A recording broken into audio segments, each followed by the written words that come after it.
Hello, welcome.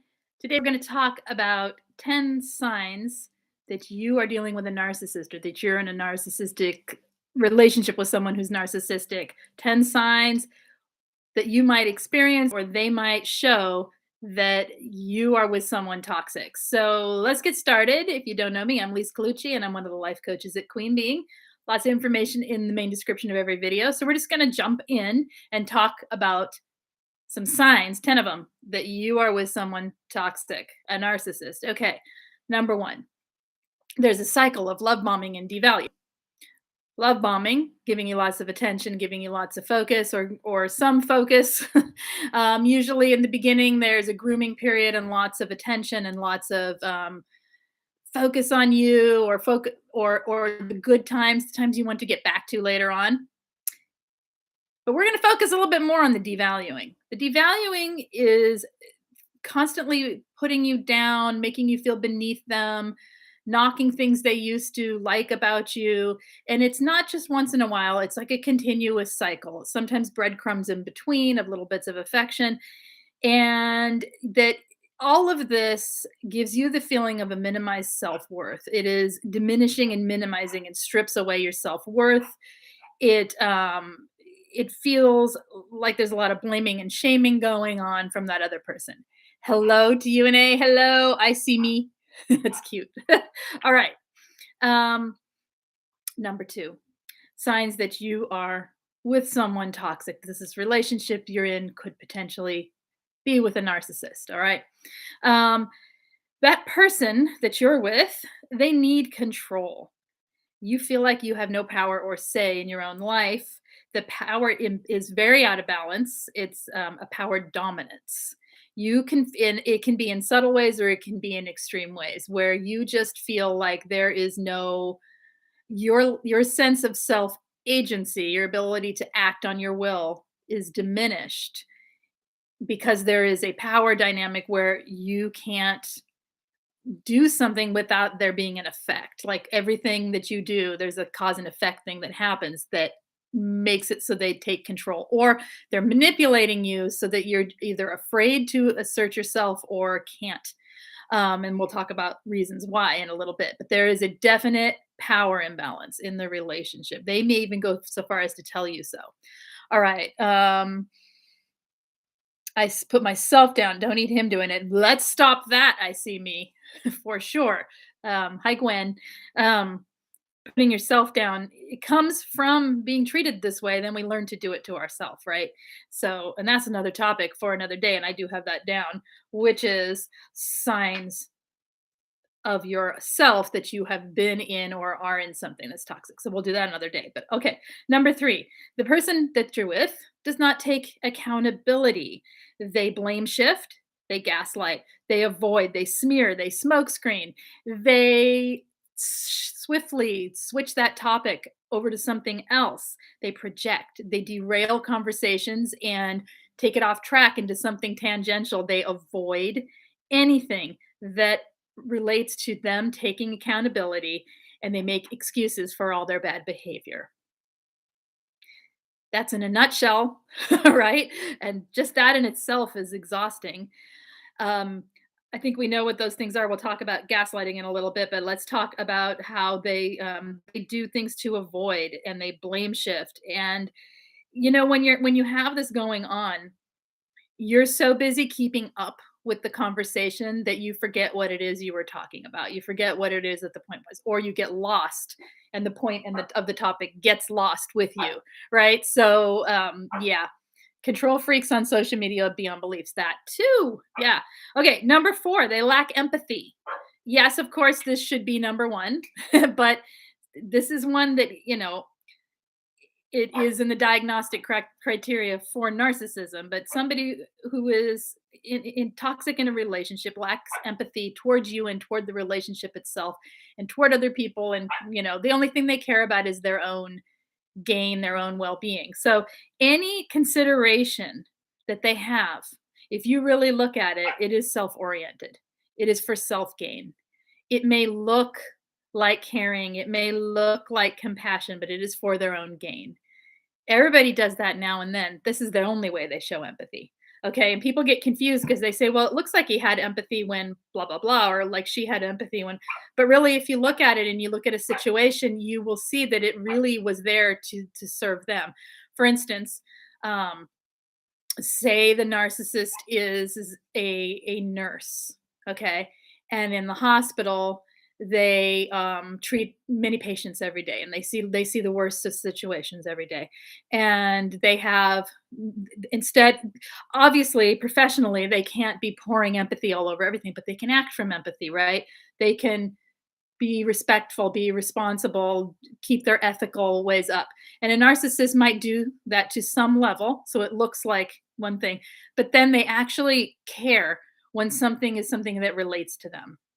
They really care about it. And you think, wow, they have a lot of empathy. Look how much they care about their patient. Look how much they care about that person. But really, it's only because that situation relates to them.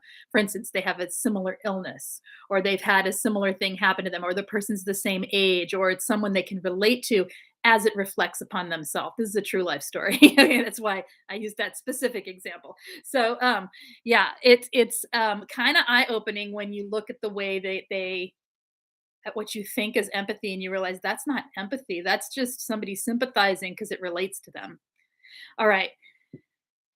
Empathizing should be able to at least have a sense that the other person has a feeling, even if you can't fully connect with it, and give them the respect for that feeling, emotion, pain, whatever it is, and then try and relate to it from where they are, not from where you are. You know what I mean? Okay. What are we saying here? Uh, Keep your eyes open everywhere, ignore them. Yes. Okay. Number 5. They need not only approval, but this person needs absolute, basically worship and praise. They need you to be, falling on your knees for them. They need you to completely overlook everything they do and only see the good in them. They need, hey, Shastina, thank you for being here and modding today. Um, they need, they have an entitled expectation on you for how you are supposed to behave toward them no matter what. All right. I think that's pretty clear. Number 6, gaslighting. Well, more than that. Let's start over. Number 6, manipulation tactics. When they're in any kind of conflict, when they have to take accountability, when they have to be responsible, when they're lying to you to get away with something for no reason at all, they are using manipulation tactics, right? They are using manipulation tactics within the relationship in order to gain power, to gain control, to get away with something, to preload something so that it's in your head that that's how it will be. You know what I mean? So that they control the narrative and can control the outcome of the situation. It's the ways they're basically, these are control tactics to manipulate you. Gaslighting is one.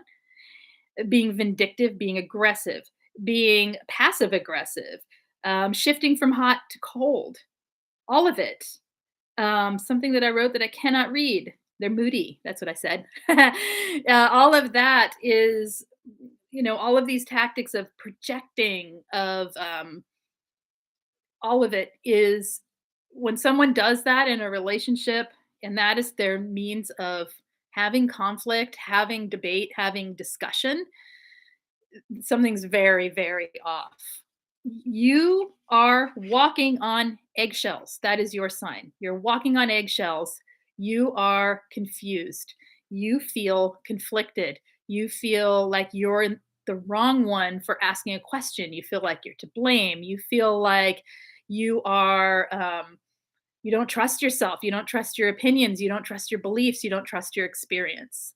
Those are all signs within you that something's off in the dialogue with that other person. Something's off in the relationship, and if they are doing these things, they are probably toxic. They are probably narcissistic. So, um, I always say everybody gaslights a little now and then. We don't mean to.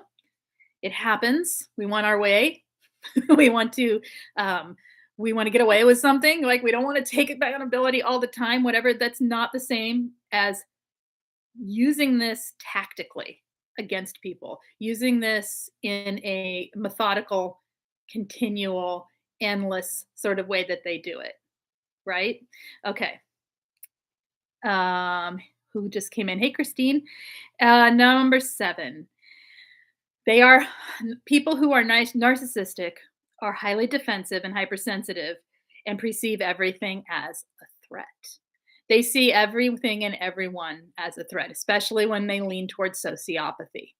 They are they don't trust because they see everyone as being like themselves, right? So why would they? They know what they're made of.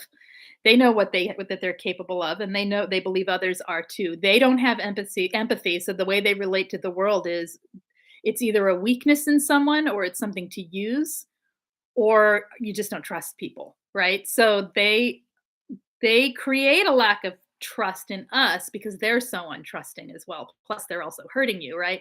But yeah, highly defensive and we'll get to more on that with another point. Okay, number 8. They they create isolation in your life, and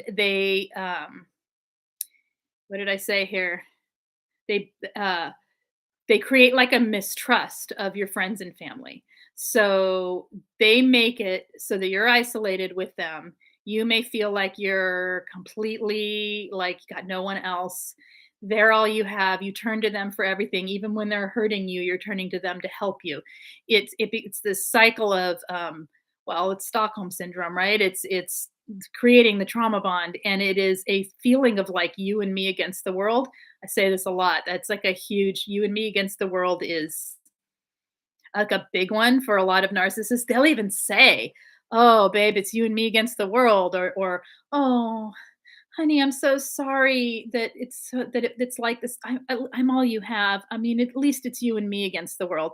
It's very, or they just really want to keep you all to themselves, and it's just like, oh, you and me. Hold up, I mean, keep you just to themselves, keep you isolated, because if you have other people around, you have other influences, and if you have other influences, you're going to see it. You're going to see right through them. They don't want to be seen through. They don't want the mask to come off. They want you to believe they are what they present themselves as in the very beginning, and then when you start seeing the truth of them, they're like, no, no, you can't see that, right? All right, number 9. This person in your life will push your boundaries. They will overstep your boundaries.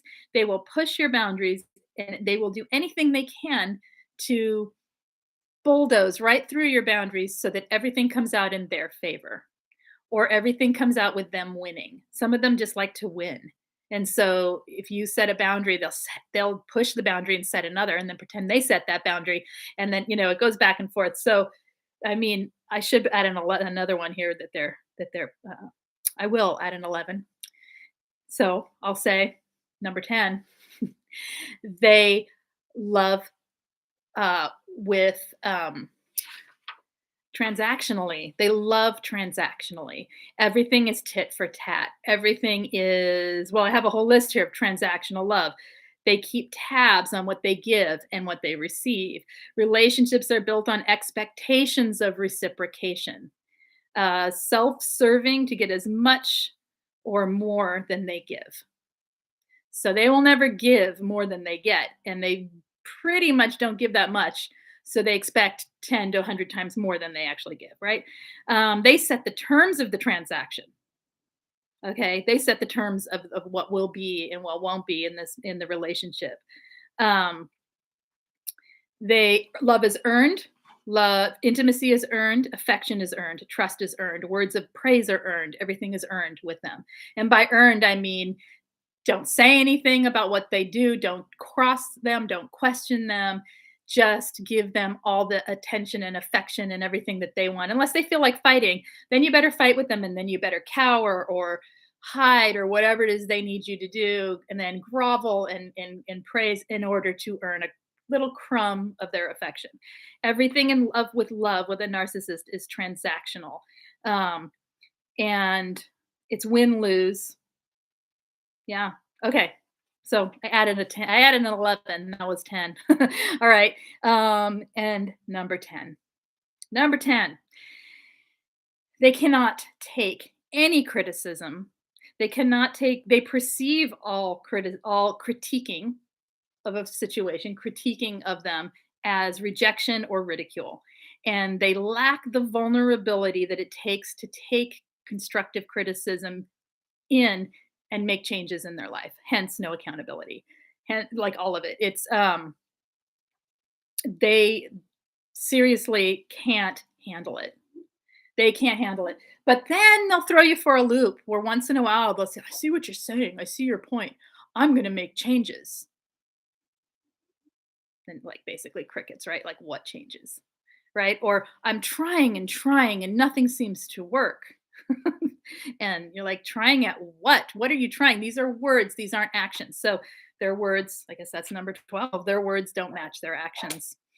All right, I could go on, but I'm just going to stop at 10 because I wanted to keep this short. So we'd have a little quick refresher or for the first time hearing, if it's for some people that aren't aware of this stuff, on just some really basic signs and how they might feel to you and how it might look that you're with a toxic person and you're with a narcissist. Okay. So if you guys have anything you want to talk about, let me know. They're bloody exhausting. Yes, they are. Let's see. Christine says, oh, wow, I'm in that right. Whoop. Now I'm trying to leave, but I need his help. He's happy to help if he gets to be in control of everything, which defeats the purpose. Yep. I'm sorry you're in the middle of that. That is the most frustrating, difficult hamster wheel running cycle, isn't it? Like you're just, it takes a while. So hang in there. They drain you. Mine was an hour flight away and controlled me like crazy. Yep. Yes. Okay. Anything else you guys have that you want to talk about today? Otherwise, I'm going to do some business end things here, which is if you have not hit subscribe, do so. Hit thumbs up if you like these. Come back often. I am here live streaming a lot. So come back, check us out. If you want notifications of my going live, text me at 33222. Put the word LISELIVE, LISELIVE, hit send, and I will text you right before I come on live if I can. Otherwise, you're tired of the cycling. I do not blame you. It is very, very exhausting. I feel for all of you going through it. It is not a joyful life having a narcissist in your life. It just isn't. Yeah, if anyone here needs coaching or group coaching, please check out the info in the description. We have that available. I'm available, the group is available, and I think that's it. Otherwise, I will see you guys tomorrow for another one. And you take care. I'm trying to see if anyone's saying anything. She's giving purple hearts away for valor and bravery to conquer narcissism. Thank you. Yes. Okay. Or pink heart and all the hearts, right? I'm doing reactive abuse. I'm so mad at myself. Okay, then let's talk a second here. I see me. Try and I did a video, I don't remember, last week, I think, or maybe it was this week, about not engaging. Okay. Try and find it and put it in a link for you. So it's hard. It's hard to not get reactive. It's really hard. Watch the behavior of the person to yourself. State that behavior. This person is gaslighting me right now. Is that something? And then think about it. Is that something that is worth my energy? No, it isn't. You need that precious energy to keep yourself healthy, okay? To keep yourself sound and to not be angry with yourself. So take a deep breath inside, find the tensions, relax them, let them rant, let them rave about their nonsense when they're gaslighting you, especially when they're gaslighting you. Don't get into it. They're baiting you to get reactive. They want you to look crazy. They want you to be the reactor. They want you to be they want you to engage. They want you to, just look like the one who's the problem so they can walk away like this. What's the matter with you? Look at that person. Look at her or him sitting there. Look how they act. What did I do? I'm the nice one. Look at them. So you see, don't give in. Don't give into it. Middle of a conversation with someone, he interrupted and told me to stop. I got nuts. Breathe. Breathing is your friend. Relax your body. Step away from the situation. You do more you do more with your silence and your ability to contain it than you do with reacting to affect them. They hate it. They hate when we're quiet. They hate when we don't react because it's not getting them any supply. So think of it like it when you're in react when you feel like you're about to go into reaction. I don't want to feed that monster my energy. That's supply, right? Do your best to step out of it. It takes time, it takes practice. Some of us some of us meet narcissism like this. Some of us meet narcissism frozen. Some of us get very scared and hide. Some of us freeze. Some of us fawn. Oh, please, I'm so sorry. I'm so sorry. It's all my fault. I take the blame, right? And some of us fight. And that is you're in fight flight. You got to step away. You can't make any good decisions in that place. All right. And what happens is it comes back around to you. And then you feel bad about yourself. People around you see it. It makes you can start to question, am I the one causing the problem? I'm the one who yelled. They never yelled. No, they just said something that provoked you to a point of they're doing it on purpose. They're poking you. They know your vulnerability and they know your button and they're pushing it. So don't let them push it. Okay? It takes steps to step away from it. All right? Um you had to complete the conversation. I said no, continued, and then when the person left, I lost it on him.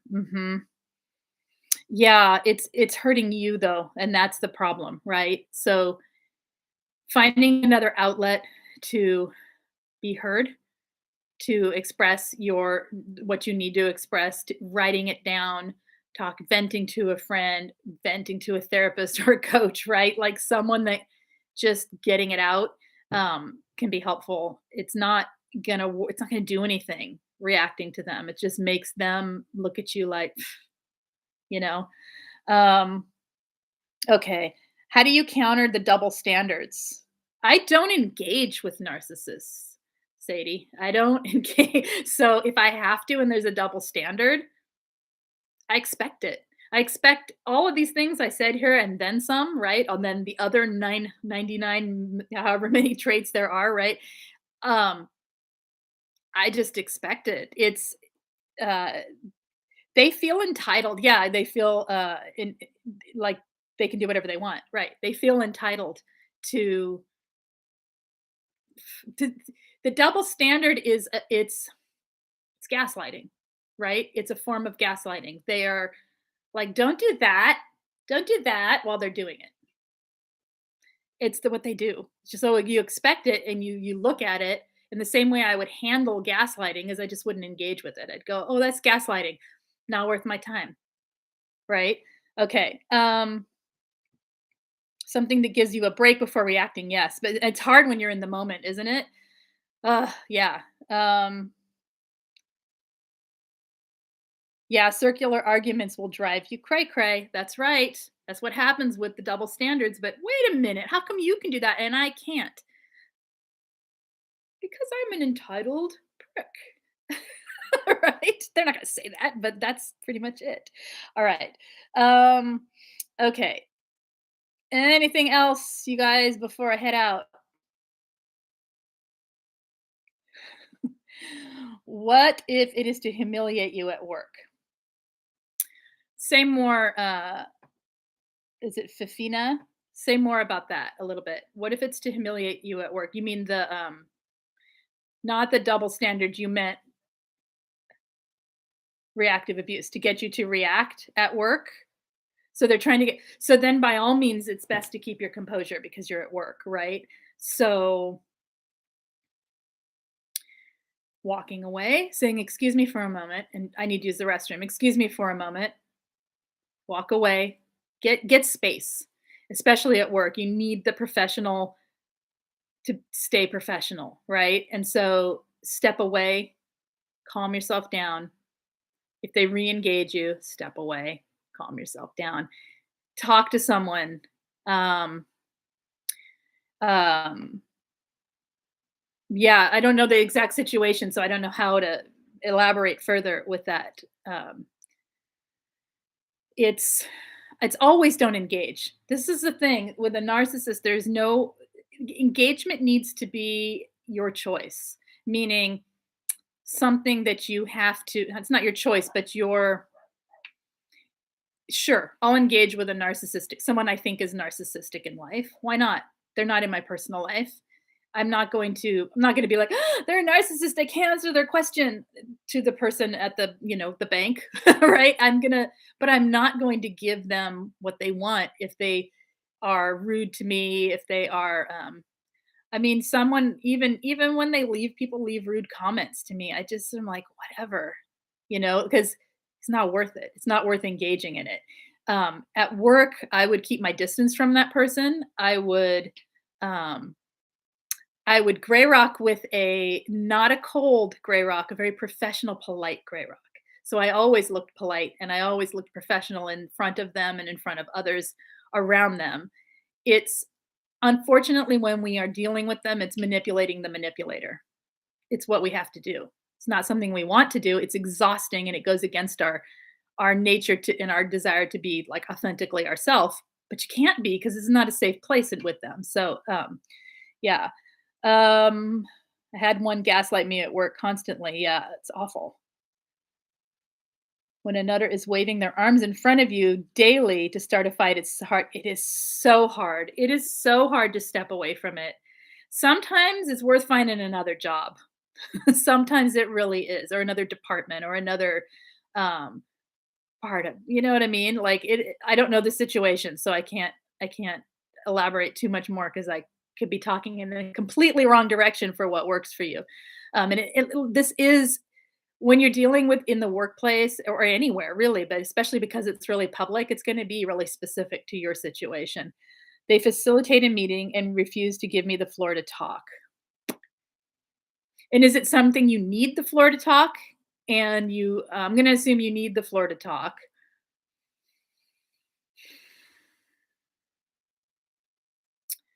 Yeah, that's tricky. So then you're frustrated and you get reactive because you're like, I didn't get a chance to talk. Why did you not give me right, right.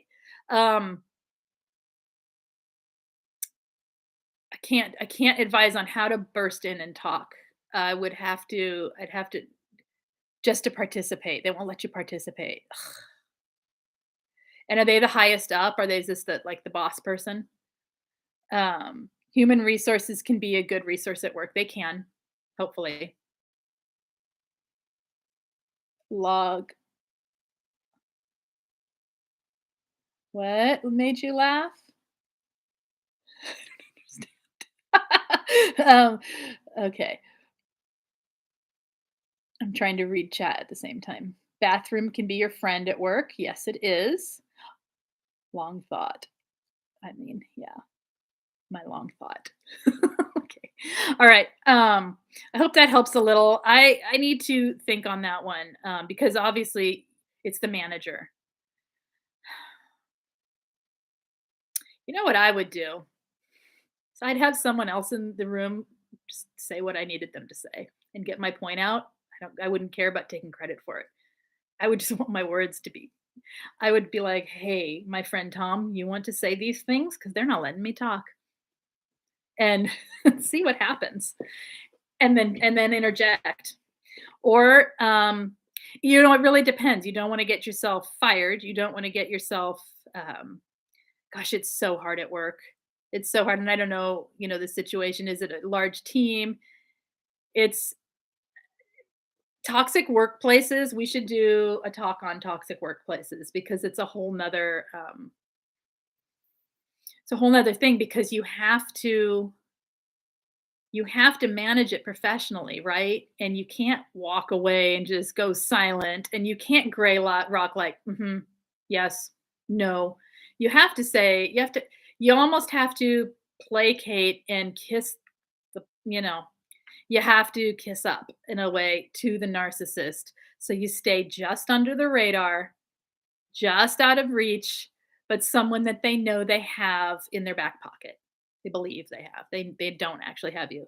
Because Otherwise, yes, you'll either have to go above the manager, which then can create all kinds of problems. You have to be ready for the fight, which is not pleasant sometimes. It is a whole nother ballgame. It really is because it isn't just because you can't get away from it like you can in a relationship, and you can't get distance from it. This is your employment, right? And it's a whole different environment. All right. Okay, so I'm gonna head out, and we should talk about that. I'm gonna write it down as soon as that we should talk about narcissism in the workplace soon, and come back for that. We will. I wish you luck with it. It's a hard situation. You just kept quiet. Okay, so here's the thing. Give yourself some self-care. Know that keeping quiet may have kept you safe. Know that keeping quiet may have, you're not getting to say what you need to say, and maybe this isn't where you need to be right now in life, right? And so it may mean spruce up your resume and get looking, find a non-toxic workplace, or it may mean write it out. I'm gonna talk to some people about this that I know have gone through it and come back with the toxic workplace later. All right. Okay. I will see you guys tomorrow, and I want you to take care and have a good night. Bye.